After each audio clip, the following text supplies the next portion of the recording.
Welcome back to my channel. I am your narrator, Ahi, and today's story is titled Two Sisters from England. The story takes place in Highgate, St. Mary, Jamaica. Now, the parish of St. Mary is well known for its magnificent rolling hills, winding roads, tantalizing greenery, and its warm, friendly people. But no place on earth has had more bloody machete murders, more obeah or more encounters with the dead than Highgate St. Mary. And yet, not even the peaceful folks of the bucolic little town could have imagined the events that were to take place in the dingy two-bedroom house owned by Tom Francis. Tom worked like a slave that day. He must have cut and carried 60 bunches of bananas on his shoulder from the plantation to the shipping station, and each bunch was at least 7 hands. It was no wonder that locals considered him the strongest man on the plantation. The man could easily carry 7-8 hand bunch of bananas at one time, strung all over his body. Francis reached home at precisely 6 o'clock that fateful Tuesday evening. His wife was waiting for him. Tom, the letter come, she said excitedly.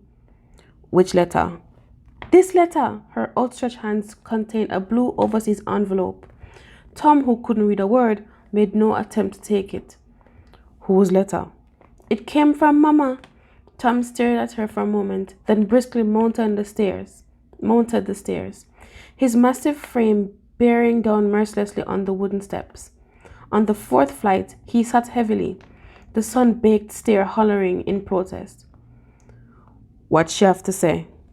You know, remember, Tom, at the invitation letter for Cherry and me, we have to show them at the embassy in England to get in. And she send the plane ticket them too. You and Cherry alone? Lord, master, we never did discuss this enough time. Tell me again, man, tell me again. We agree, say, when we reach England, as soon as we get a job, me we send for you. You not go send for me? But of course, you know how my mama mean already. She never even want to send the fare for me and Cherry. You know she not going to send no money for you. The woman mean, Tom. And you know it. True that, he said absent-mindedly. But as soon as me work my own money, I will send for you. So when are you going? Next Sunday, Tom, she answered somberly. So soon? She saw the fear in his pleading eyes, and she felt she had let him down badly. Ah, boy, he sighed. Are you really going to send for me? It was a question, but he was shaking his head in disbelief, as if the question was already answered. Doris felt his despair and knew she had to comfort him. Tom, you believe me would have gone to England and I send for you? You're mad? Of course me gonna send for you. Tom was silent for a moment. He believed his wife would keep her word, but he was unsure of her other family, especially her sister Cherry. They hated him and wanted Doris to leave him. Just as he thought about Cherry, he saw her climbing the hill towards them, her pulling her 290 pounds up the hill, 3 steps at a time. She made a long, moaning pause and rested after every 3 steps. As she ascended, her breathing got heavier and heavier, and she prayed silently. Lord Jesus, help me.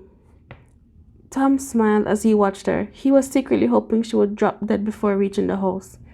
Francis looked at his wife and wondered how such a nice woman could have this kind of person, this ugly mammoth for a sister. Jacket, he whispered under his breath. Where's her, Tom? His wife asked. Not man, me only hope them make you send for me. Doris, whose back was to the road, turned and saw her sister. Excitedly, she started waving the letter. Cherry, the ticket come.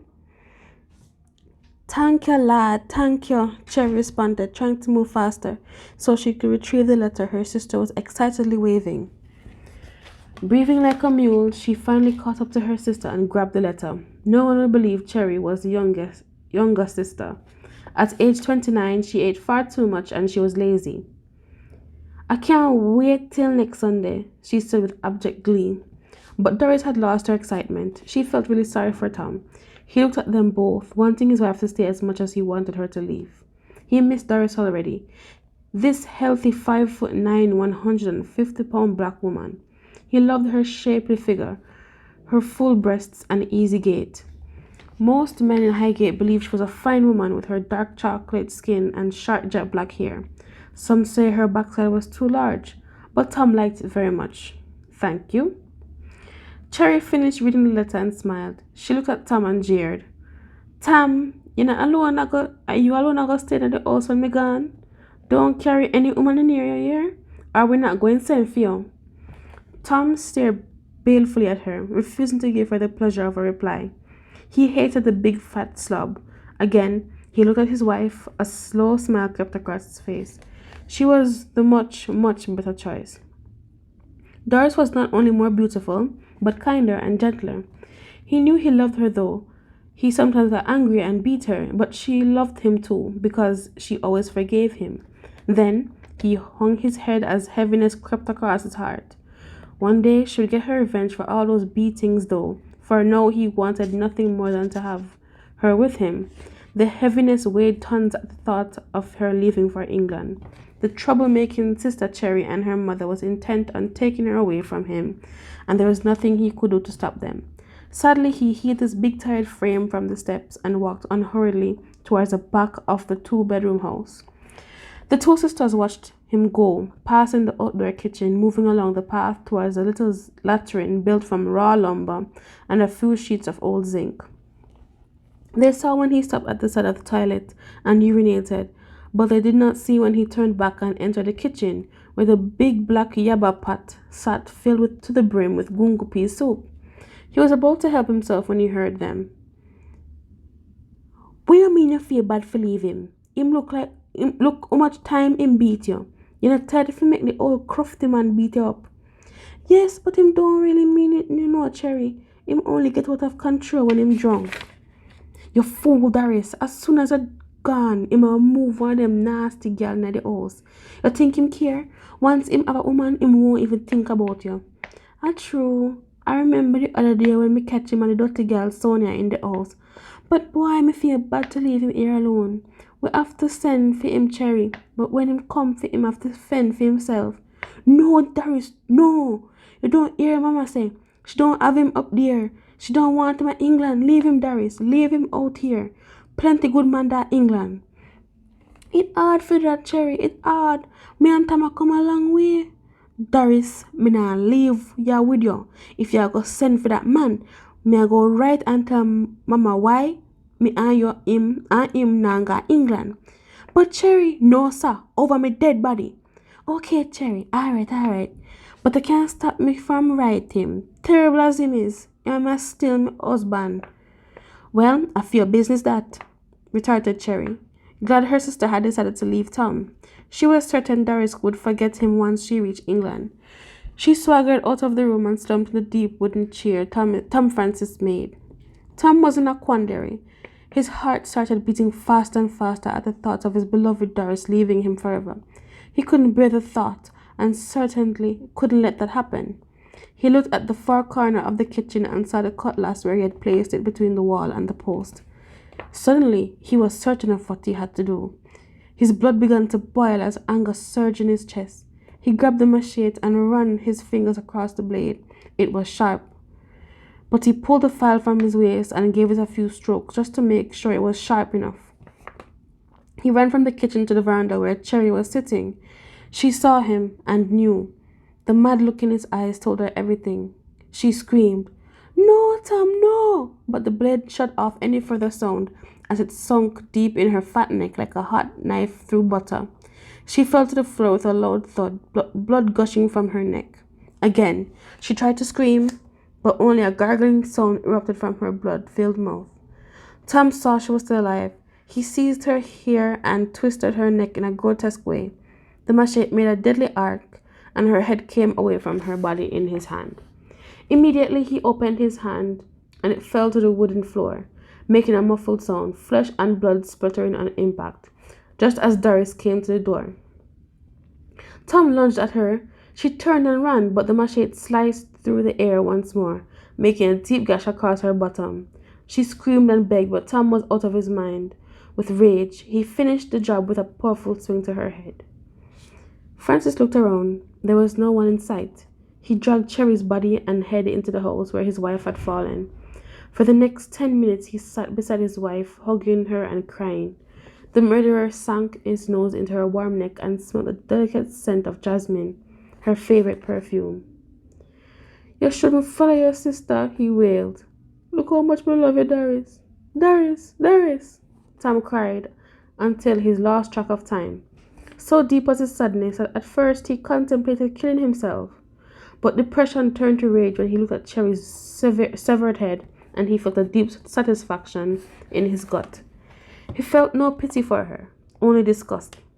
The night was cool and dark. Tom Francis waited until nearly 11 that night to bury the bodies. He dug 9 holes behind the latrine, where he placed Cherry piece by piece into each of the 8 holes. He wanted to make a regular grave for Doris, but they would discover it, so he placed her body deep in a single hole and covered the grave with rows of vegetable beds. Then he planted carrots, peas, and cabbage and a few other vegetables. The big man went back to the house and splashed buckets of water on the floor and scrubbed until he was satisfied there was no trace of blood anywhere. He was not finished until 4 o'clock that morning. That days went by, and the residents of Highgate began to ask for the sisters.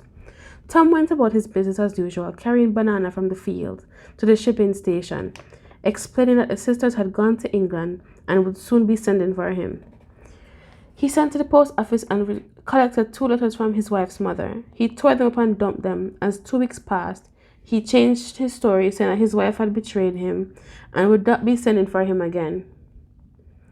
They were happy in England and had forgotten all about him. Soon he moved Marva, his old girlfriend, into the house. No one cared since Doris and her sister had deserted the poor man. Marble Gauntley was worried when her daughters did not arrive on the plane that Sunday afternoon. She thought maybe they had missed the plane and could write to her to let her know they would be coming. As the days passed, she became more worried. No letter, no phone call, no word at all. At the end of the week, she wrote, asking them to call her. There was no reply. On the 3rd Sunday since their planned arrival, Mabel decided to ask the local police in London. She wanted them to call Jamaica and inquire about the whereabouts of her daughters. She was certain something awful had happened. She planned to go to the police station first thing Monday morning. That night, her head hardly hit the bed when she fell asleep and had a dream. In her dream, she saw her daughters dressed in black walking down the road. She looked around and realized that they were in Jamaica. She was about to ask them why they had not come to London when the doorbell rang. Mabel felt dizzy. She wasn't sure if she still was dreaming or actually answering her doorbell. Miss Gauntley opened the door to the sound of laughter, and there before her were her 2 daughters dressed in beautiful white gowns, giggling at each other.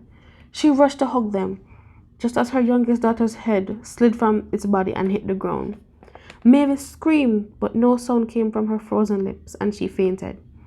It was her neighbor who found her lying unconscious in the wide-open doorway. He rushed to her side, lifted her and took her inside, and gently placed her on the bed. She awoke a few minutes later with a splitting headache. By then, Cedric, her neighbor, had coffee brewing. She looked around, smelled the coffee, and wondering what had happened, walked cautiously towards the kitchen. "What happened?" asked Cedric. "Don't know. How did you get in? What's happening?" "I found you in the doorway unconscious." Then she remembered the dream. "I was having a terrible dream. I must have walked in my sleep, opened the door and fainted." "Looks like it to me," he said, a little mystified. He handed her a cup of coffee and retained a cup for himself. "Tell me about the dream." "It is about my daughters in Jamaica, but I can't remember the details." "But you said it was a bad dream. What made it bad?" "I don't know." He did not prod her any further. They drank the coffee, and she began to feel better. Much better. He looked at her closely. She looked fine. "You'll be okay. No, I hope." Yes, I'll be fine." He left and closed the door behind him. No sooner had he walked out, her head began to spin and she felt dizzy. She shook her head, fighting the fatigue, but the feelings persisted. Slowly, she walked towards her room and fell full length across the bed. She was asleep in no time. At first, sleep was deep and undisturbed, and the dream began to take shape. Both daughters were fighting with Tom Francis. They wanted vegetables for dinner, but he said no. Both girls grabbed him and pulled him to the vegetable garden and forced him to uproot the carrots and the cabbages. The air was full of laughter, as each plant came up with blood on its roots. Only Tom was not laughing. Root after root of vegetable had blood on them, until 9 roots were counted. Then the 10th root came up with nothing, not a sign of blood. The girls playfully pushed Francis to the ground and disappeared into the house. Miss Gauntlet awoke frightened. She immediately knew what had happened. Her daughters were dead, killed by Tom Francis and buried in the vegetable garden behind the house. The next day, she walked to the police station and reported the double murder. No one believed her, but she insisted they call Jamaica. She had proof she had sent her 2 daughters plane tickets over a month ago. They were never used. The call came from London to the Highgate Police. Inspector Riley took the call and placed himself in charge of the case. Initial investigations revealed that both ladies had left England well over a month ago. He informed the London police, who for the first time agreed that something was wrong. They called Miss Gauntlet in for questioning, and for the first time she told the police about her dream and suggested where to look for the bodies. Not taking any chances, the London police called Highgate and instructed the police to dig up the vegetable garden. The police dug up the 8 pieces of Cherry's body, each piece badly decomposed, and finally, Doris's head and body. That Sunday, the sisters were nicely dressed in beautiful white gowns and given a proper burial. All Highgate turned out to say goodbye to these 2 unfortunate ladies. They were put to rest at last. The sisters were never seen again, but every now and then people reported hearing giggles coming from the house on the hill. Tom Francis was tried in the Spanish Town courthouse and convicted of the double murder of the Gauntlet sisters. He died in the penitentiary of a heart attack, 6 o'clock one morning, 2 weeks before he was due to be hung. That's it for the story today, guys. Thank you for listening. Please like and subscribe if you want to see more of this content, and have a good day. Thank you for watching.